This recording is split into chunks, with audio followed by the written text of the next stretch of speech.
chat. Woo! All right, studio So chat. wait, baby. I have to tell you something. So last week I had my first moment of fear about my age. Welcome to the club, baby. Yeah, and I just wanted to talk to you about it because I know you have to be feeling me on some level. Good Lord. We've never had this conversation before, so it's a little bit intense for me to talk about this because it's funny. I've sort of been going along in my life and I've never sort of had a plan. Like a lot of people, they have a plan. They're like, I'm gonna do this. I want to get married. I want to do this. And I've just kind of been like, I'm a thrill seeker. Like I'm just looking for like a good time, a good experience. I want to like experience all of it. But then all of a sudden, I realized I'm a year and a half out from hitting 40, and I had this feeling of who am I supposed to be at 40? This big blaring question of kind of like I'm supposed to be like established. I'm supposed to have something like done. I'm supposed to have accomplished something by this time. And it's funny because I've had a daughter. I feel like that's a pretty like big accomplishment. Right? Yeah. But I didn't do it in the traditional sense. And so I feel a little bit of pressure around how things are supposed to be in reality versus how in some ways like I've never really given a shit. Like I've never really cared about how other people do things. And then all of a sudden it's like I get older and I start to feel a little bit more self-conscious, and I've been dying to talk to you about this because I'm just wondering if you relate. I'm wondering what you both go through. There's so much pressure, right? But I think we put the pressure on ourselves. Is there really societal pressure to have accomplished something at 30, at 35, at 40? Well, I mean, my mom, for example, she calls me on the phone and she's just like, basically, what's wrong with you? Like, why haven't you been married? Like, why haven't you done this? Why haven't you done that? And I'm like, yeah, you know what, Mom? Like, I don't really want to get married. And you're going to be on your own path. We're all on our own path, which must be hard for a parent, though. But in some ways, their but missing out on those things, like for me to say like out loud, like I don't want to actually have a wedding. Like I'm the one woman in the world who really doesn't want that. Mm-hmm. It's bizarre because Yeah. every girl wants that on some level. Like they dream about that day. Like it's a poignant like shift in their reality, and it's not that for me. But it's interesting because like I feel like on some level that it's like this reality that I'm missing out on because of what's been sort of put in front of me in reality.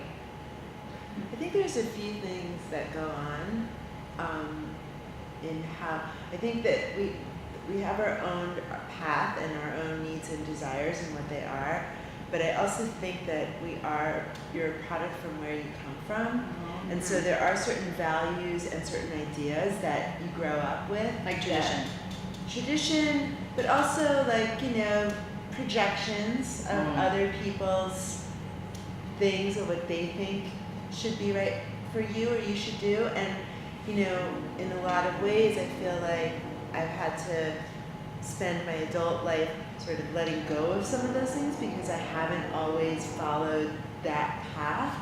And I do come up against myself thinking I should have achieved this by now, I should be more successful in my career, why am I not doing this?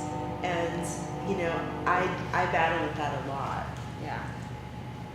Do you know anybody that doesn't, though? Do you know any woman that Well, doesn't? I mean, most people don't talk about it. I think we don't talk about this. No, we don't talk about it because everybody on some level is like trying to be okay with like the reality that's sort of pre-prescribed, right? Yeah. Nobody's talking about, there's a lot of like, oh, the divorce rate or whatever it is, but people aren't really talking about like what's really going on in relationships. Why don't they work? Why do you outgrow each other? What happens? And, it's also waking up to what your own, needs are and how you're feeling, like a lot of people go through midlife crisis when they realize they've been living their life to a certain point and they're not happy or they haven't achieved what they want, and then something radical happens and then they get a divorce or they buy a car or, they bungee jump off a bridge. I don't know, I'm just throwing out different things. I think for myself, my spiritual path is what gets awakened in me, and I turn to that like spirituality side of myself to help sort of lead me on my path. I mean, don't get me wrong, like I've gone through rebellion, I have a specific question for you.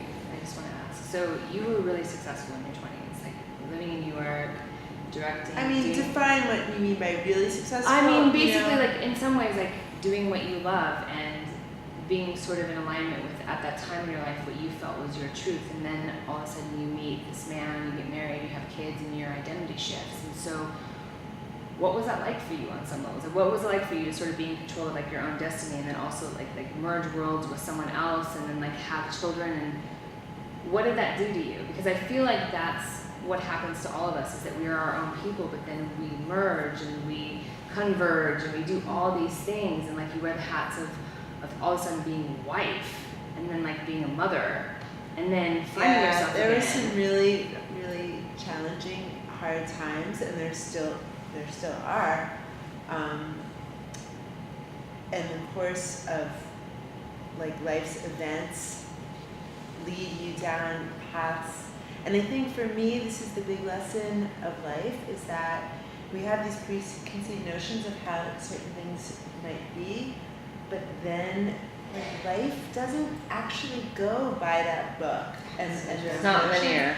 And we're not really taught to roll with it, you know? And so I think there's been moments where I've been like shocked that, oh, wow, this took a totally different turn. Like, how did I end up in Boulder, Colorado? You wake up one day and you're in Boulder. From I New never York, ever from thought Manhattan. about moving to Colorado. I found myself as a stay-at-home mom. I never ever, that was not in the plan. Yeah. But life's events happen. That's the hugest gift, that I was around for my kids when they were really young. It was posed challenges that I had to reinvent myself, and I'm still doing that right now. But I think the big lesson is that, you know, if you're a person that wants to grow and expand and evolve, then you have to roll with it and move with it and understand the flow. And I think that's really what I want to teach my kids, to be honest with you. I grew up with a dad who was like the rock. He was like created this safe, structured place for us. And my mom was, you know, like our mommy, you know, she was like very loving, and it was all really safe and clear. And then it's like, you know, you emerge as a young adult, and you're, you know, in your own world and life, making your own choices, and those choices were not the same as them. Right, you're doing things differently. It's like not the traditional, like it's not you're not basically mirroring your parents' relationship, you're doing things your way. They wanted me to marry an investment banker. I should say my mom probably did. I don't know about my dad.